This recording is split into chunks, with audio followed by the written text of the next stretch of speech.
All right, we're back, continuing our quest to see every Stephen King movie ever with another episode of Stephen King's Hit or Shit, the episode where two fat fucks decide whether the Stephen King adaptation is a hit or shit. Or shit. I mean, pretty self-explanatory, I think. This episode is brought to you by Feet. You need them to walk. Yep. I mean, again, self-explanatory. Yes. Coincidentally, we'll be missing our feet soon from diabetes. It's true. Anyway, today we're talking about the adaptation of Stephen King's debut novel, Carrie, which was, adequately enough, the first movie made based on his works, from Brian De Palma, who went on to, of course, direct plenty of classic movies, and this one itself is considered a classic. We're going to explore our thoughts on it. Had you seen this version before or not? No, right? This is your first time. 2002 TV version. Right. And that's it. So we are going to explore the rest of the adaptations. This is one of 3 adaptations, and there's a sequel to this one. Mm-hmm. We will explore those in other videos, but today we're talking 1976 De Palma classic. Let's get to it, man. First impressions. I mean, let's talk. We just finished watching this, by the way. So let's talk just your first impression, overall impression of the film. What do you think? It's really 70s. It is really 70s, yeah. Like insanely 70s. And I was a little unsure at first, but it ended up kind of winning me over. Yes. I hadn't seen this movie in over a decade. I mean, it was a favorite, of course, when I was a teen. And per the subject matter, that kind of makes sense. I mean, this is a very relatable movie per the subject matter. If anybody that's gone to fucking high school can relate to something in this. But I hadn't seen it in a while. So my overall first impression at this moment, very 70s. Yeah. Like insanely 70s. Rarely have I seen a movie more 70s. I wouldn't go that far, but there was some stuff in here that didn't strike me the same way it did the first time. But there is a point when the screw turns completely, and that's the point when I realized this is why I like this movie so much. This is why this is considered a classic. And it's just such a distinct and clear point in the movie. We'll talk about that when we get there. But yeah, I mean, I still loved it, of course. And would you say, did you like it? Did you not like it? Yeah, it was pretty good. Okay, so let's get into the meat of it. We're going to start, we've been doing this as of late. We're starting with the score. Yeah. But, because every time it deserves it. This one I kind of have something to say about. This has got to have one of the most intrusively annoying scores. Yes. I was. Now, there is a couple that do kind of work. A couple selections in the tunes. Let's not talk about those yet. Let's talk about the. But within the first, this is where I was talking about where I was unsure at first. The first half of the movie, or not even half, like the first quarter of the movie, that score is so much in there that I kind of wanted to punch it. Yeah, it's not a very good score. It's bad. It's super intrusive. It's very dated. It almost feels kind of like something that belongs in a TV melodrama. Yeah, it's corny. It's really corny. Of the time, to boot. But, again, going to what I said previously, and I think you'll agree with me here, once we reach that turn of the screw moment, it actually works. Man, that score is fantastic, and it fits so well. And, of course, that turn of the screw moment is I think we can all just realize what it is here, and it's prom night when especially when things go awry, the moment the bucket of blood hits her, and really we drop the score entirely for a while. There's silence, and then the score, and it's very Hitchcockian. It's very, it was just, very suitable, almost unnerving, the score. But very good. Before that, it's ass. It's really bad. Yeah. And I actually thought that the wink winks little moments were corny before then. Yes. Really corny. It's understandable why they're there. They're used to communicate the mental flexing. I mean, in the book we have the benefit of hearing Carrie's thoughts, and here they were used to communicate that mental flex. But they didn't work until that moment. From that point forward, they worked excellently. So I thought I was gonna be alone on this one, but I hated the score up until that moment. Yeah, it's not a good score. Really annoying. But I think this was a case more of, in terms of my memory, yeah, once that the tide changes, that's what's most memorable, and that's what's supposed to be most memorable. So yeah, while the score is not, it did not age well. I'd venture to say it wasn't even good back then. Yeah, once it gets good, it's phenomenal. It's phenomenal, and it's almost it's so well sewn into the fabric of the movie that it shores up your emotion very well with what's going on. And so I mean, kudos to this guy that managed to make a score that's both crappy at the beginning and then ingenious at the end. One of the worst and best somehow. Yeah. So this is the 70s, so of course we couldn't do a lot with effects back then. Yeah. But this is not a movie that requires a lot of effects. Mostly we get the telekinetic movement and stuff like that. So let's just talk about the effects real quick. Did you find them effective? Did you not? Anything that stuck out? It was fine. Yeah, I thought overall, I mean, for what it's trying to communicate, perfectly fine. They did make some modifications from the book, and I don't know if it was so much an effects issue as it was, a budget issue. But in the book, Carrie's revenge goes way beyond the school.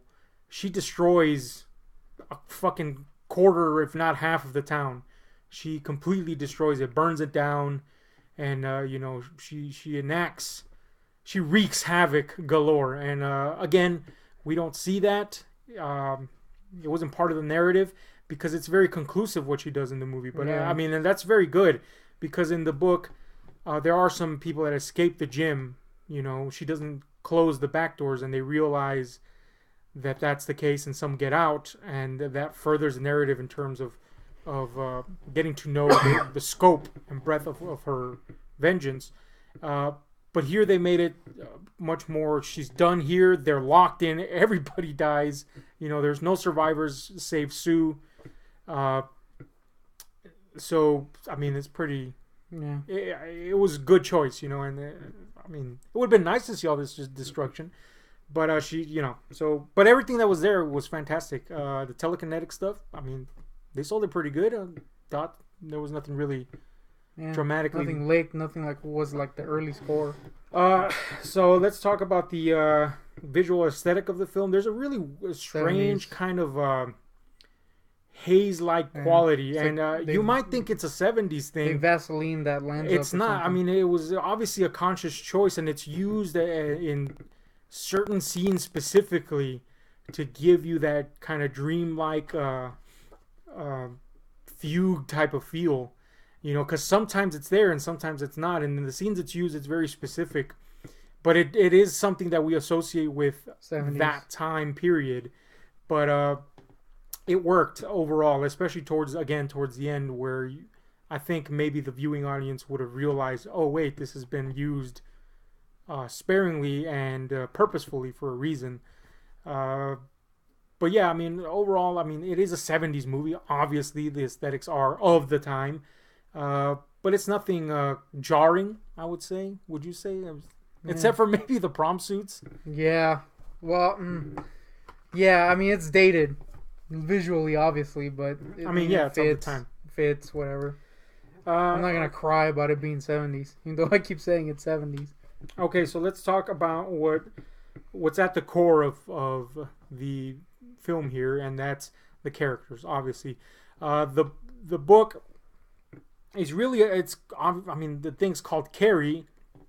Obviously, the lead female character, Carrie herself, is the focal point of the book, but really the book is about three girls, and that's Carrie, who is kind of the punching bag of the town, not just the school, but generally of the town, because of her mother's I guess inadvertent curse laid upon her by her own behavior.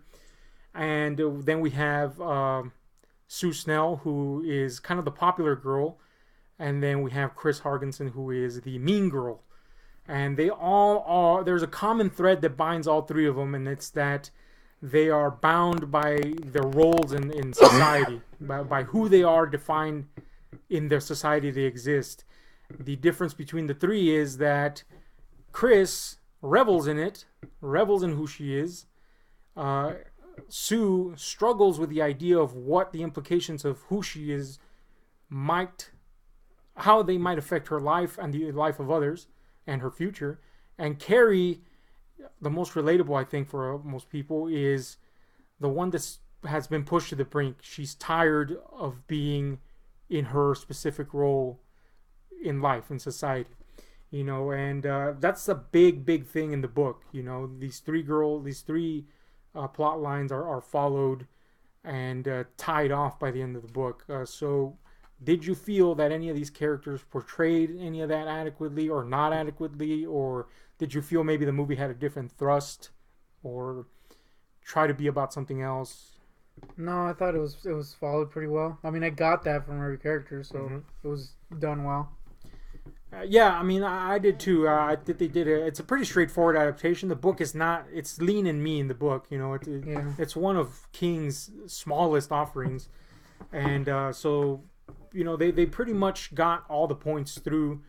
I did feel that Tommy, who is Sue's boyfriend and ultimately takes Carrie out. At first in the movie, his I guess his involvement is kind of vague. I don't know if that was a choice. I agree with you. Yeah. Or it was kind of like you're not really sure if it's like good, if it's good malice or not.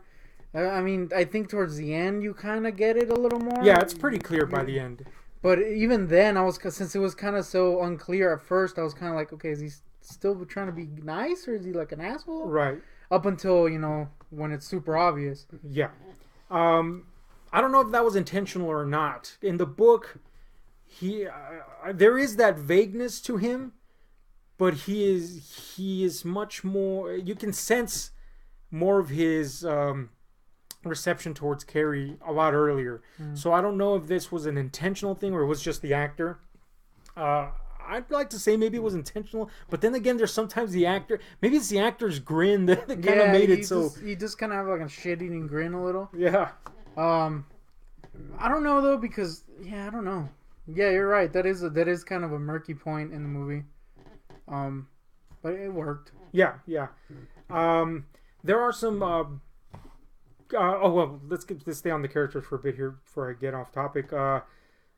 Sue's character is kind of like the second biggest character in the book. We know that she's already in her 30s or so when she's telling the story or looking back at the story, or maybe her late 20s, and they've changed her role somewhat in the movie, as in they made her more involved, as in being present during the prom night, whereas she really took a back seat in the novel.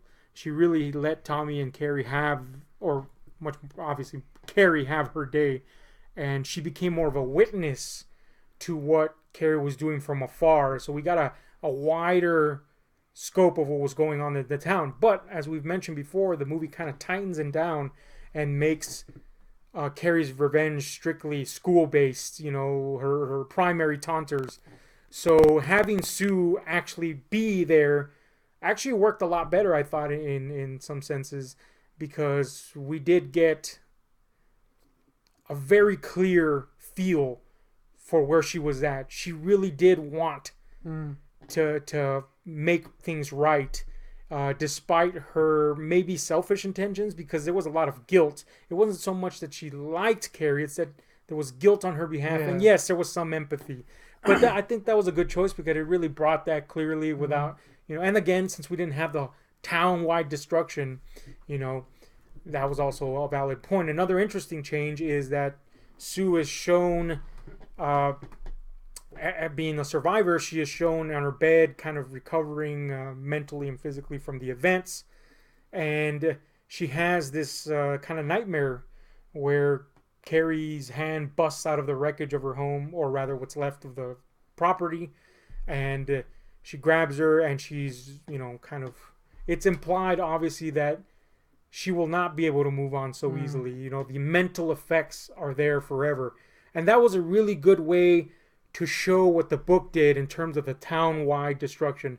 By the end of the book, it is clear that despite the fact that Carrie killed over 50% of her classmates and a shitload of, she killed over 400 people in the book, that despite that, the town will never, or in the shadow of that, the town will never recover. And the same effect is had here with Sue. It's implied that this will forever be scarring somebody's memory, somebody's mind, you know. And again, a dramatic change in the body count, but the effect is the same. And I thought that was really good, really good artistic choice. The big actor here is, of course, or I should say the big elephant in the room in terms of actors is Carrie's mom, played by Piper Laurie. And that's usually who a lot of people remember. Not John Travolta? Not John Travolta. But what'd you think? Effective, not effective? Yeah, I kind of want to punch her face. Yes. So that's good, because that's what you're supposed to want, I guess, feel. I think, yeah, I mean, she did a fantastic job in portraying this kind of, I guess, the town pariah that you kind of smile at, you know, because, I mean, they're religious, so let's keep that facade up, you know, and they show this when she goes to Sue's, you know, Sue's house and stuff. So that was, she did good there, but of course the highlight of it is how her fanatical nature overshadows her love of her child, you know, and ultimately that scars Carrie. And those were really moving moments from Carrie's point of view, and they wouldn't be moving if she didn't, if Piper Laurie didn't portray the mother that well. It's more like those two roles kind of go. Yeah, they go hand in hand. Yeah. And they were. I mean, you really feel empathy for Carrie when all she wants is just she. It's like, you know, she understands that her mother's never gonna be a great mother, but all she wants is for her to listen at times, for her to just hug her or hold her, and there's nothing. She's so stuck in her own story that she's cast off all her burdens on her child, and she did a fantastic job of doing that while seeming like a complete maniac at the same time. And then there were moments where you actually you saw that light of, she does love her daughter, but it's just overshadowed by what she believes, to the point where it's disturbing, you know. And another change had to do with her and the way she dies. In the book, Carrie wrenches her heart to stop, basically using the telekinesis. And here I thought this was a better death, because one, it was kind of it ties into her. Yeah, it tied into her fanatical beliefs in that mock crucifixion, kind of mock martyrdom, I should say, way that she died. And it also allowed Carrie an instant way to emote the love for her mother despite everything that had happened. Yeah. And it was kind of a dark moment when she drags the mother's body into the closet, the very place that defined darkness for her, you know, was her last comfort. Yes, there was still love for this person that was so evil in her life, and you know, it was a very, very dark moment, but at the same time kind of sweet. But yeah, she was a fantastic actress. She did a great job. Also, a worthy note is Nancy Allen as the would-be villainess besides the mother, Chris Hargensen.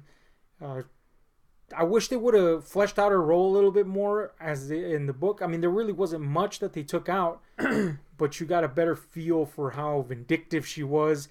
And the biggest subtraction from her role was they didn't really focus on how she and Billy fed off of each other, that being John Travolta in the movie. In the book, it's a very destructive relationship, but they get off on it. There's a scene that's kind of hints to that. It was a little weird though. Yeah, it's not quite there. And like the like the reason why she hates Carrie so much is a little like, I guess she just sucks as a person. Yeah, you know what I mean. And there's a scene with her and John Travolta where it's just kind of awkward and not in an effective way, I thought. But overall it worked. So yeah, it did kind of work. overlook it. But like they could have done more with it. I don't think I got what they were trying to portray in the scene. It was it just came off kind of weird. Yeah, it did. Are you talking about the blowjob scene? Yeah. Yeah, I mean, you get the idea that she's manipulating him, and later, of course, we get that in reverse, that he's kind of manipulating her. But the substance of their relationship is never really clearly defined, it's which hinted, is a shame. But it's so like barely there that it's just weird. Yeah, I honestly I think that was a choice they just made on purpose to focus more on Yeah. Sue and Carrie, but it would have benefited from that. It would have been really nice to see that because it would have made their death much more satisfactory. Yeah. I think I feel like their roles were a little too small in the movie. Yeah, absolutely, I agree with that. Yeah. So anyway, what do we have left to talk about in this little flick? Any thoughts you have? Anything you want to point out? I liked it. Okay. If I may be wrong, and we're gonna revisit it soon, but I do remember liking the TV movie better. Yes. But I haven't seen it in a long time, so I may be wrong on that. We will revisit it. I too, when I saw the TV movie which stars Angela Bettis, I was like, man, I really, really, really enjoyed this movie. It's fantastic. So I too remember liking it better than this version. Yeah. But we're gonna revisit it, see if we're right or wrong on that one. We're One also thing gonna is for watch sure. the remake. Yeah, so we'll see. Chloe Grace Moritz version. One thing is for sure. What stood out for me the most is again that very edit heavy, artistic point from where the blood tilts on her forth. It's undeniable that's just I actually thought fantastic filmmaking. I actually thought the strength of the movie started a little bit before that. Oh yeah, Like yeah, when definitely. they get to the prom, it all kind of takes this different feel.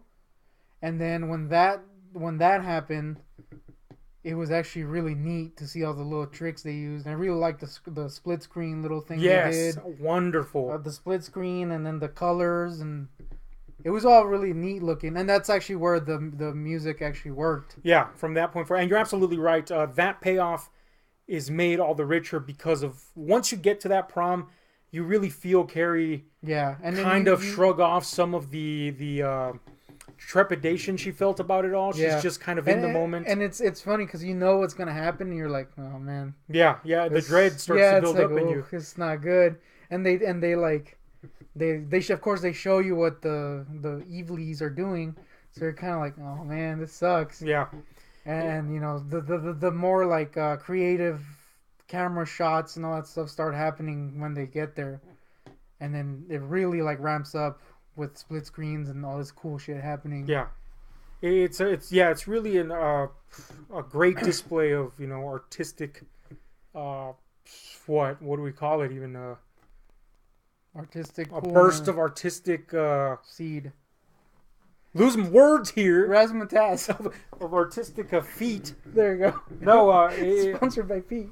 Yeah, no, it is quite the artistic feat. Yeah, not that kind of feat, but yeah.